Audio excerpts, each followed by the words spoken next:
Hi, I'm Julie Strathdee, bringing you episode 5 of Quarantine Mental Health Tips.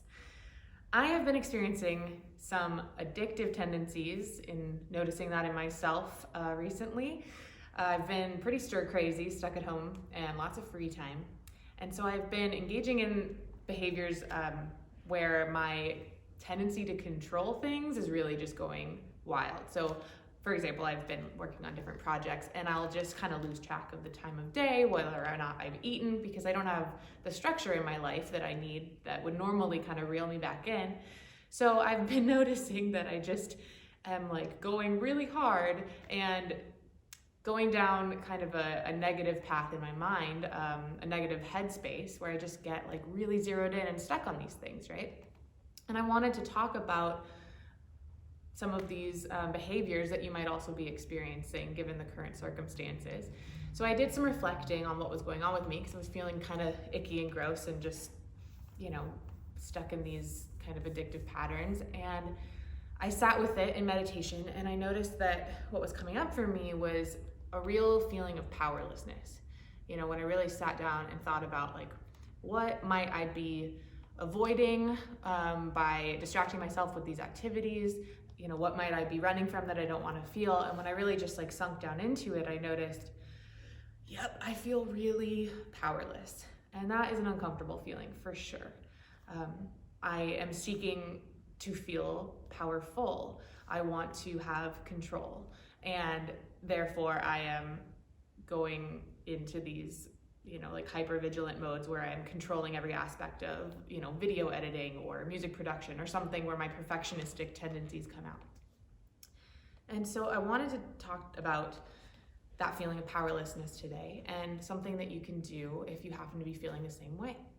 I know that for myself, that feeling kind of comes from a young place.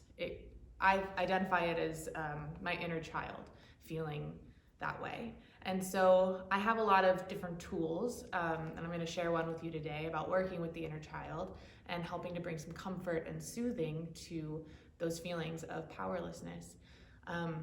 So I invite you to get comfortable, take some deep breaths, and close your eyes. We're going to do a guided visualization, which caveat is going to be hippy-dippy, and you might roll your eyes at it, which is totally fine. You can stop the video now if that's not your thing, but it's totally mine. So here we go. All right.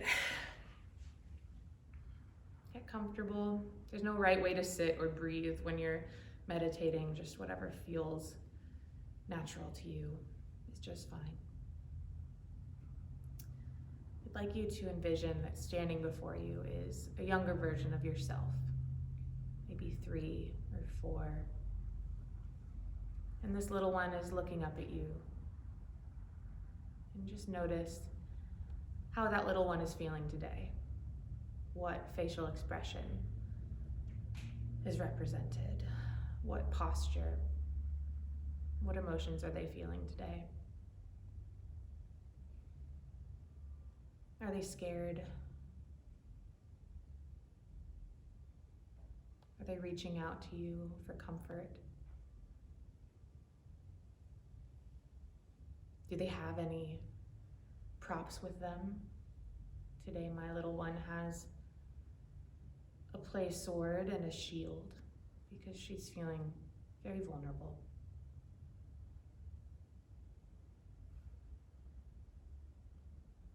I invite you to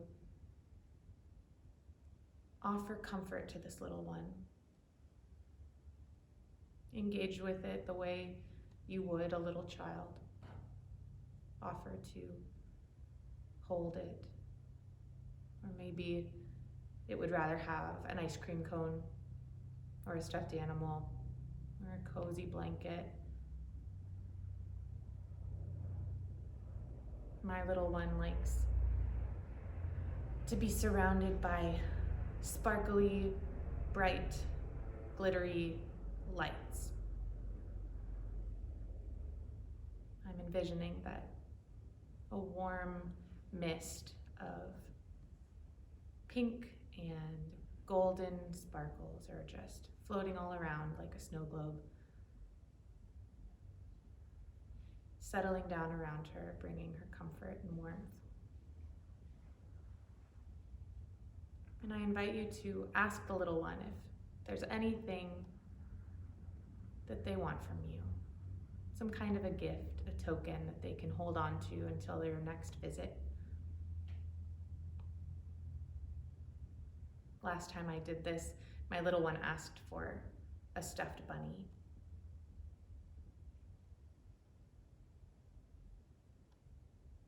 Go ahead and offer that thing to your little one now. And say goodbye for now in whatever way feels comfortable, whether that's a hug or a wave. Now imagine that the little one is growing smaller and smaller down to the size that you could hold in your hand.